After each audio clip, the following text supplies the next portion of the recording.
Well, good morning, church. Thank you for joining us for our daily Devo. Today we're in Matthew chapter 25.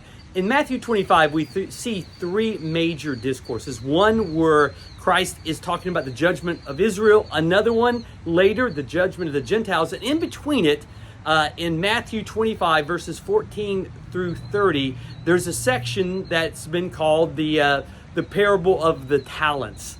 And it's really, I think, a story that's in there that challenges us to be faithful with what God has given us.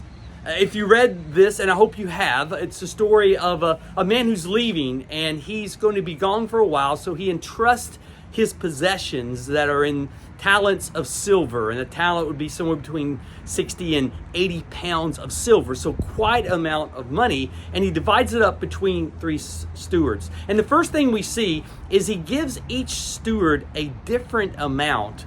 Why does he do it? Because he sees a different ability, and they are given it to be able to take care of it, to be able to invest it. So he says, when I return, I can have a good return for this. So he does it. And the first two who were given the larger sections, they take it, they go, they invest it, they double the money, and they're happy with what they've done. The third one worries. The third one's scared. What if I lose this? What would be the consequences? And he buries it in the ground. It's silver, so it's not going to deteriorate, but it sure doesn't get any better. It's not a tree. It's not growing. And then the master returns, and first he talks to the first two servants, and what I find amazing is even though he gave different amounts, he gives both servants the same well done because they had doubled what they had. And then we know what's coming. He goes to the last servant who takes it out of the ground. It's dirty, it hasn't grown, and he presents it with an excuse of he didn't want to lose it. And of course the master is so angry. He says at least a minimum. You could have put it in the bank. You could have got interest. It would have been safe there. Instead, you did nothing, and there is a judgment on him. You know, even though he's speaking about money here, I really think the application for us is much more than money. Now, I think we are invested. We are stewards of what God has given us. Everything he's given us really isn't ours, it's his. He allows us to use it. He allows us to invest it. He allows us to give it. But it really is his. But beyond money, because that's an easy one, God's given us so many hours in a day. Do we give him time to spend time with him? Do we invest time every day in something eternal? He's given us talents, not big things of silver, but he's giving us giftedness. Giftedness that can advance his kingdom. It may be a skill that we have that we do well. You may be a person who's incredibly friendly, and everyone you meet, you're able to quickly connect to them. There's a ministry at our church. You could be on our welcome teams. And as people come in, you could greet them and you could welcome them. And they would feel that, wow, this person, they're gifted to do that. Your gift may be in teaching. Your ability to dive deep into God's word and bring out truth in a way that's applicable to others. And you know what? You could be a life group teacher.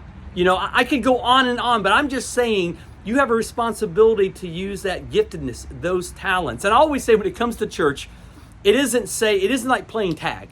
It isn't like, well, when the pastor catches me and says, tag, you're it, I'll serve. No, I'll just say to you who Willowbrook is your home. If Willowbrook is his home, then it's your home. It's your job to take the initiative to find that place where you can serve. It is a place where you do invest your finances, that we can use it to reach people both locally and around the world. It is a place where we're allowed to invest. And I always kind of ask this question, if every member of the church was just like you, they gave like you, they served like you, they attended like you, would we be a stronger church or a weaker church? I mean, that's personally challenging for me. I want to live a life in such a way that it can better those who are around me. So I'm just saying this, listen, you've been given much by God. You're not responsible for what God gave to others, more or less, but you're responsible to him. And Paul said one day we'll give an account for every word. So if we're getting an account for every word, believe me, we're giving an account for other things too. So I just say, when you stand before God, are you like those first two servants? You can't wait to stand there because you know he's going to say, well done. Or you're like the third one going, yeah, that's going to be awkward.